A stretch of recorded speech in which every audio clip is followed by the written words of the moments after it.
எதிர்வரும் நாட்களில் எவ்வாறான வானிலை நிலவும்?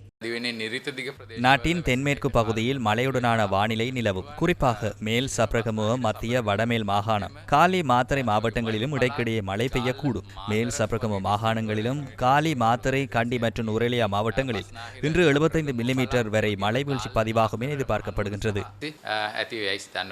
பலத்த காற்றுடனான வானிலை தொடருமா? கடந்த சில நாட்களாக நாட்டில் நிலவும் பலத்த காற்றுடனான வானிலை இன்றும் தொடரும் என எதிர்பார்க்கின்றோம்.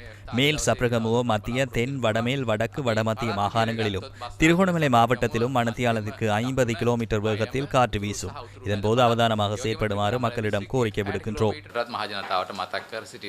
கடற்பிராந்தியங்களின் நிலைமை. மன்னாரிலிருந்து கொழும்பு வரையான காலி, ஹம்பாந்தோட்டை வரையான கடற்பிராந்தியங்களில் மழையுடனான வானிலை நிலவும். குறிப்பாக சிலாவம் முதல் புத்தளம் வரை, மன்னார் முதல் காங்கேசன்துறை வரையிலும், காலி முதல் ஹம்பாந்தோட்டை வழியாக பொத்துவில் வரை உள்ள கடல் பகுதிகளில், ஆழமான மற்றும் ஆழமற்ற கடற்பகுதிகளில் மீன்பிடி மற்றும் கடற்படை நடவடிக்கைகளில் ஈடுபட வேண்டாம் என மீனவர்களுக்கு நினைவூட்டுகின்றோம். மழையுடனான வானிலை எப்போது மாற்றமடையும்? இந்த நிலைமை படிப்படியாக குறைவடையும். நாட்டிலும் கடற்பிராந்தியங்களிலும் மழையுடனான வானிலை குறைவடையும். அதனை நாளை முதல் அதன் தன்மையை எதிர்பார்க்க முடியும்.